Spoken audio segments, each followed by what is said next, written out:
ఉమ్మడి వరంగల్ జిల్లా రాజకీయాలు మరోసారి హీట్ ఎక్కాయి. కొండా దంపతుల విషయంలో పీసీసీ క్రమశిక్షణ కమిటీ తీసుకున్న నిర్ణయంపై సర్వత్రా ఉత్కంఠ నెలకొంది. క్రమశిక్షణ కమిటీ తీసుకున్న నిర్ణయాన్ని బట్టి భవిష్యత్ కార్యాచరణ ప్రకటిస్తామని కొండా వ్యతిరేక వర్గ ఎమ్మెల్యేలు చెబుతున్నారు. కొండా దంపతుల వివాదం విషయంపై అధిష్టానం ఈ రోజు వరకు డెడ్ లైన్ పెట్టడంతో ఎమ్మెల్యేలు హైదరాబాద్ చేరుకున్నారు. మొన్న మీనాక్షి నటరాజన్ను కొండా దంపతులు కలిసి 16 పేజీల లేఖ అందించారు. ఇప్పుడు కొండా దంపతుల విషయంలో అధిష్టానం ఎలాంటి నిర్ణయం తీసుకుంటుందో, దాని ప్రభావం ఎలా ఉండబోతుందనే చర్చ మొదలైంది. పూర్తి సమాచారం ఇచ్చేందుకు మా కరెస్పాండెంట్ అజీం జాయిన్ అవుతున్నారు. ముందుగా అజీంతో ఇంటరాక్ట్ అవుదాం. అజీం, ఏం జరిగే అవకాశం ఉంది? ఆల్రెడీ మొన్నొచ్చి చాలా పెద్ద ఉపన్యాసం చెప్పారనుకోవచ్చేమో. ఎందుకంటే ఆల్రెడీ మేము కాంగ్రెస్ అధిష్టానానికి కట్టుబడి ఉన్నాం. మరోవైపు రాహుల్ గాంధీని ప్రధాని చేయడమే మా లక్ష్యం. సీఎం రేవంత్ రెడ్డి మరో 10 ఏళ్ల పాటు సీఎంగా ఉంటారు. మాకెవరితో విభేదాలు లేవు, మేమందరినీ కలుపుకుపోతామని చెప్పారు. కానీ అటు వరంగల్ చూస్తే పరిస్థితి భిన్నంగా కనిపిస్తుంది. అసలు ఏం జరుగుతోంది?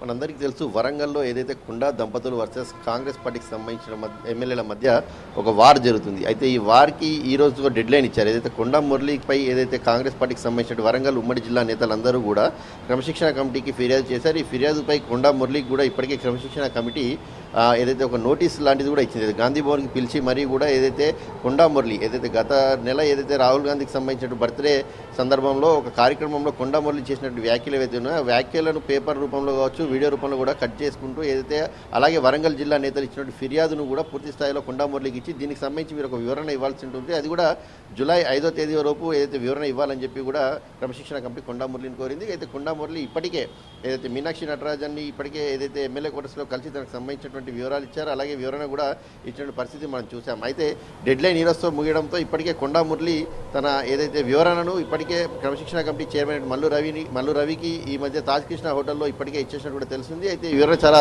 100 పేజీల రూపంలో అలాగే ఒక పెన్ డ్రైవ్ రూపంలో కూడా ఇచ్చినట్టు కూడా మనకు తెలుస్తుంది. గతం నుంచి కూడా ఎప్పుడైతే కొండా సురేఖ మంత్రి అయ్యారో, మంత్రి అయినప్పటి నుంచి కూడా ఉమ్మడి వరంగల్ జిల్లాలో ఉన్నటువంటి కాంగ్రెస్ నేతలందరూ కూడా మంత్రిపై చేసినటువంటి దుష్ప్రచారం ఏదైతే ఉందో ఆ దుష్ప్రచారానికి సంబంధించినటువంటి వ్యాఖ్యలకు సంబంధించినటువంటి ఆడియో రికార్డింగ్స్ కావచ్చు, వీడియో రికార్డింగ్స్ కావచ్చు, పేపర్ క్లిప్పింగ్స్ కావచ్చు, ఇవన్నీ కూడా ఏదైతే కలిపి ఒక 100 పేజీల రూపంలో ఇప్పటికే మల్లు రవికి ఇచ్చినట్టు కూడా తెలుస్తుంది. అయితే దీనికి సంబంధించి ఇప్పటికే వివరణ ఇస్తూ కూడా కొండమూరి అనేక సందర్భాల్లో చెప్పారు, మేము కాంగ్రెస్ పార్టీకి కట్టుబడి ఉన్నాం, అలాగే రాహుల్ గాంధీని ప్రధాని చేయడమే తమ లక్ష్యం అని చెప్పి బీసీ స్టాండ్తోనే ఉన్నటువంటి నాయకుడిని నేను. సో ఆ ఉమ్మడి వరంగల్ జిల్లాపై పూర్తి స్థాయిలో పట్టున్న నేతను. ఇప్పటికే గతంలో కూడా ఏదైతే పరకాల్లో 3 సార్లు గెలిచాను, అలాగే భూపాల్పల్లితో తనకు ఉన్నటువంటి అనుబంధాన్ని గుర్తు చేశారు. మహబూబాద్ జిల్లా ఏదైతే రిజర్వ్ కానప్పుడు అక్కడ పోటీ చేసినప్పుడు జరిగిన పరిస్థితులను వివరించారు. Station Ghanpur MLA, Parkal MLA, present Warangal వెస్ట్కి సంబంధించిన ఎమ్మెల్యేలపై అయితే తాను ఆ లేఖలో చాలా స్పష్టంగా చెప్పినట్టు తెలుస్తుంది. ముగ్గురు కూడా ఎక్కువ ఏదైతే మంత్రి పదవి పోతుందని చెప్పి ఏదైతే తను రెచ్చగొట్టేటువంటి వ్యాఖ్యలు చేస్తున్నారు పదే అని చెప్పి ఆ వివరణలో కొన్ని అంశాలను కూడా పెట్టినట్టు తెలుస్తుంది. దీంట్లో 2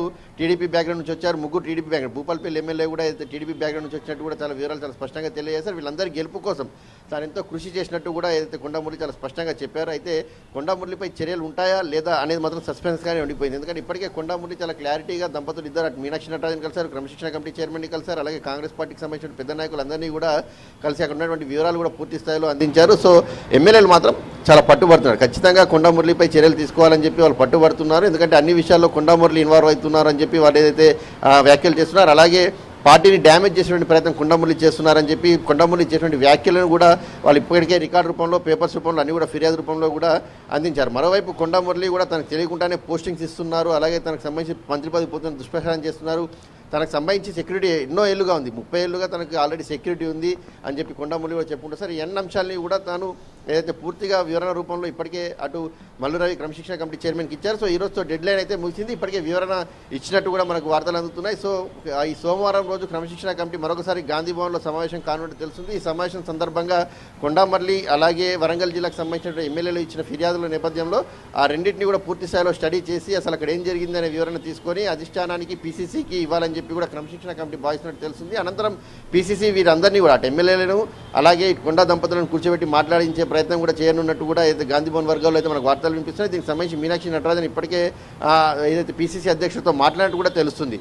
పీసీసీ అధ్యక్షుడు అలాగే మీనాక్షి నటరాజన్ ఇద్దరు కలిసి కూడా వరంగల్ జిల్లా ఉమ్మడి నేతలను అలాగే కొండా దంపతులను కూర్చోబెట్టి సమస్యకు పరిష్కారం చేయాలని చెప్పి కూడా డిసైడ్ అయ్యారు. ఇటీవలే మనం చూసాం, నిన్న కార్య మాట్లాడుతూ కూడా ఎలాంటి సమస్య ఉన్నా మీనాక్షి నటరాజన్ దృష్టికి తీసుకెళ్ళాలి, ఖచ్చితంగా ఆమె ఆ సమస్యను పరిష్కరిస్తుందని చెప్పి కూడా చాలా క్లారిటీగా చెప్పారు. సీఎం కూడా అదే స్థాయిలో చెప్పారు. సో కొండా మురళి వివాదాన్ని తెరదించినట్టయితేనే, ఎందుకంటే స్థానిక సంస్థల ఎన్నికలు వస్తున్నటువంటి నేపథ్యంలో వరంగల్ జిల్లాలో కాంగ్రెస్ ప్రభావం ఎక్కువ ఉంటుంది. సో ఇలాంటి గొడవల వల్ల ప్రభావం తగ్గే ప్రమాదం ఉంటుంది. సో ఇలా కాకుండా ఖచ్చితంగా స్థానిక సంస్థల ఎన్నికల్లో మెజార్టీ స్థానాలు సాధించాలి అంటే వీళ్ళిద్దరి మధ్యలో కాంప్రమైజ్ చేయాల్సిన అవసరం ఉంటుంది. కాబట్టి పార్టీ ఆ నిర్ణయం తీసుకుంది, ఎలాంటి గొడవలు లేకుండా. అంటే మనకున్నటువంటి సమాచారం మేరకు అయితే ఎలాంటి ఫిర్యాదులు ఎలాంటి చర్యలు ఉండకపోవచ్చు. ఇద్దరిని ఒకసారి కూర్చోబెట్టి విధానికి తెరదింపి కలిసి వెళ్ళాలి, సమన్వయంగా వెళ్ళాలని చెప్పి ఇద్దరిని కూడా కూర్చోబెట్టి మాట్లాడించే ప్రయత్నం చేస్తే ఆలోచనలో పార్టీ ఉన్నట్టు తెలుస్తుంది. కానీ వరంగల్ జిల్లాకు సంబంధించిన ఉమ్మడి కాంగ్రెస్ నేతలు అయితే దీనికి ఒప్పుకోవట్లేదు, చర్యలు తీసుకోవాల్సిందే, లేదంటే తమ కార్యాచరణ ప్రకటిస్తామని కూడా చెప్తున్నారు. మరి ఎలాంటి నిర్ణయం కొండా మురళిపై ఎమ్మెల్యేపై తీసుకుంటారో చూడాల్సి ఉంటుంది. సతీష్.